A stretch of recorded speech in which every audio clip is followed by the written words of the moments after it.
ये कहानी एक दिव्यांग राजा की है, जिसके राज्य में कोई भी परेशानी या समस्या नहीं थी। सभी लोग उस राजा से बहुत खुश थे और ऊपर वाले से धन्यवाद करते थे कि इतने अच्छे राजा को उनकी जिंदगी में भेजे है। वह राजा दिव्यांग था, उसकी एक आंख नहीं थी और एक पैर नहीं था, लेकिन फिर भी राजा को इस बात का कोई मलाल नहीं था। एक दिन राजा अपने महल के गलियारे में घूमते हुए अपने पूर्वजों की लगी तस्वीर को देख रहा था और सोच रहा था कि मेरे पिताजी इतने शूरवीर थे, उनके पिताजी इतने शूरवीर थे, हमें इतने शूरवीर खानदान में जन्म लेने का मौका मिला, यह ऊपर वाले का धन्यवाद है। राजा ने सभी चित्र को देखते हुए आखिरी चित्र तक पहुंचा और फिर उस खाली जगह को देखा तो वह चिंता में पड़ गया, क्योंकि उसे मालूम था कि अब यहाँ जो तस्वीर लगेगी वह उसी की लगेगी। लेकिन राजा को इस बात की चिंता नहीं थी कि वह मर जाएगा, चिंता इस बात की थी कि वहां जो पेंटिंग लगेगी वो कैसी लगेगी। राजा का एक आंख और एक पैर न होने की वजह से वह चिंता में पड़ गया और सोचने लगा कि इस गलियारे में इतने शानदार पेंटिंग लगी है, लेकिन मेरी एक आंख और एक पैर न होने की वजह से मेरी ही तस्वीर सबसे खराब लगेगी और सबसे भद्दी दिखेगी।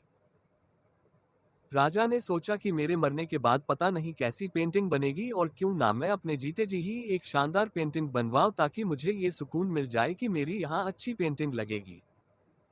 अब उस राज्य में ऐलान करवा दिया गया और सभी पेंटर्स को बुलाया गया और कहा गया कि जो भी पेंटर राजा का शानदार पेंटिंग बनाएगा उसे शानदार इनाम मिलेगा। अब सभी पेंटर राज्य में आए और उन पेंटर को पता था कि अगर शानदार पेंटिंग बनेगा तो शानदार इनाम तो मिलेगा, लेकिन जिस राजा का एक आंख नहीं है, एक पैर नहीं है, उसका शानदार पेंटिंग कैसे बनेगा। पेंटर सोच रहे थे कि इनाम का तो पता नहीं, लेकिन अगर शानदार पेंटिंग नहीं बनी और राजा गुस्सा हो गया तो सजा मिलेगी, इसीलिए बड़े बड़े चित्रकार भी आगे नहीं आए। तभी उसमें से एक लड़का बोला, राजा साहब, मैं आपकी पेंटिंग बनाना चाहता हूं, मुझे 24 घंटे का वक्त दीजिए। अब सभी बड़े बड़े पेंटर हैरान हो गए कि ये लड़का क्या पेंटिंग बनाएगा, और अगर राजा को पेंटिंग पसंद नहीं आई तो इसे सजा जरूर मिलेगी। राजा बोला, ठीक है, आप बना करके आइए। अगले दिन वह लड़का तस्वीर बनाकर लाने वाला था और दरबार पूरी तरह से भर चुका था। लोग दूर दूर से ये देखने के लिए आए थे कि वह लड़का कैसा पेंटिंग बनाकर लाएगा।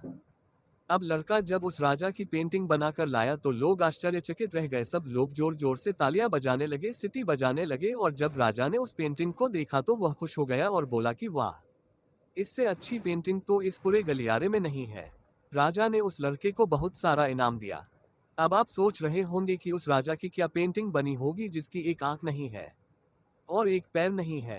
कैसा पेंटिंग बना होगा। उस तस्वीर में लड़के ने उस राजा को एक घोड़े पर सवार किया था।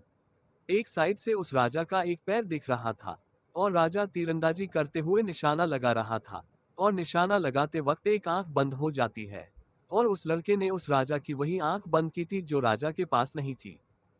इस तरह से उस लड़के ने राजा को निशाना लगते हुए घोड़े के ऊपर सवार दिखाया, जिससे एक आंख बंद और एक ही पैर दिखाया, और इतना शानदार पेंटिंग बनाया था कि वह अब तक की सबसे सर्वश्रेष्ठ पेंटिंग थी। उस लड़के के सामने भी चुनौती थी, संकट था, लेकिन उसने सकारात्मक का साथ नहीं छोड़ा। जिंदगी में आप जिस भी मुकाम पर हो, जिस भी संकट में फंस जाए, जिस भी स्थिति में हो, अगर आपने सकारात्मक का साथ कभी नहीं छोड़ा तो यकीन मानिए आप उस संकट से बाहर निकल आएंगे। जिंदगी में उम्मीद का साथ मत छोड़िए, क्योंकि जिसने उम्मीद का साथ छोड़ दिया तो फिर जिंदगी उसका साथ छोड़ देती है। हर पल सकारात्मक रहिए, खुश रहिए, ऊपर वाले के आशीर्वाद के साथ और अपनों के प्यार के साथ, अपनी अच्छी और सच्ची मेहनत के साथ कर दिखाओ कुछ ऐसा कि दुनिया करनी चाहे आपके जैसा।